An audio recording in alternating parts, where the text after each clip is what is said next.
રાજપીપળા શહેરમાં હવે દબાણ કરનારાઓ અને રખડતા ઢોરોના માલિકો સામે નગરપાલિકાએ કડક વલણ અપનાવ્યું છે.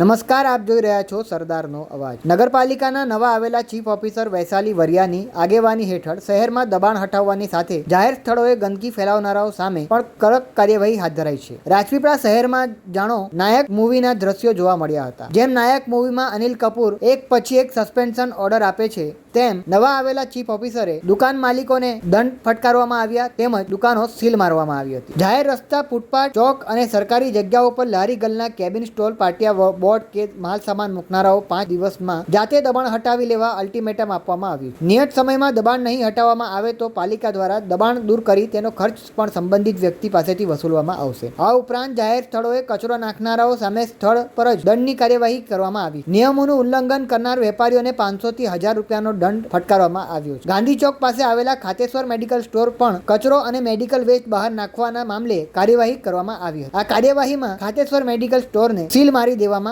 આવી હતી. શરૂઆતમાં દુકાનદારે વિરોધ કર્યો હતો, પરંતુ પાલિકા કર્મચારીઓની સમજાવટ બાદ દુકાન સીલ કરવામાં આવી હતી. નગરપાલિકાના જણાવ્યા મુજબ અત્યાર સુધીમાં 70 જેટલી દુકાનોને નોટિસ આપવામાં આવી છે અને 35 થી વધુ દુકાનદારો સામે દંડની કાર્યવાહી કરાઈ છે. સાથે જ શહેરમાં રખડતા પશુઓને લઈને પણ પશુ માલિકોને અલ્ટિમેટમ આપવામાં આવ્યું છે. રખડતા ઢોર જાહેર રસ્તાઓ પર જોવા મળશે તો તેમને પકડીને રાજપીપળા શહેરને સ્વચ્છ દબાણ મુક્ત બનાવવા ચીફ ઓફિસર વૈશાલી વરિયાની આ કડક કાર્યવાહીથી હવે નિયમોનું ઉલ્લંઘન કરનારાઓમાં ફફડાટ જોવા મળી રહ્યો છે. આવો સાંભળીએ નવા ચીફ ઓફિસર વૈશાલી વરિયા શું કહે છે.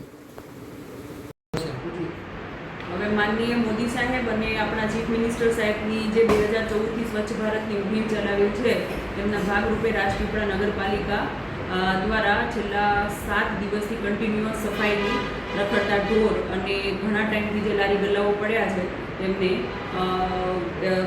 સાફ કરી અને નગરને સ્વચ્છ બનાવવા માટેનું અમે મિશન કરેલું છે અને જેના ભાગરૂપે 70થી વધારે એવા લોકો જે ગંદકી ફેલાવે છે, જેમનું લેગેસી વેસ્ટ છે, તેમને નોટિસ ફાળવેલી છે અને 35થી વધુ પાસેથી દંડ ફટકારેલો છે.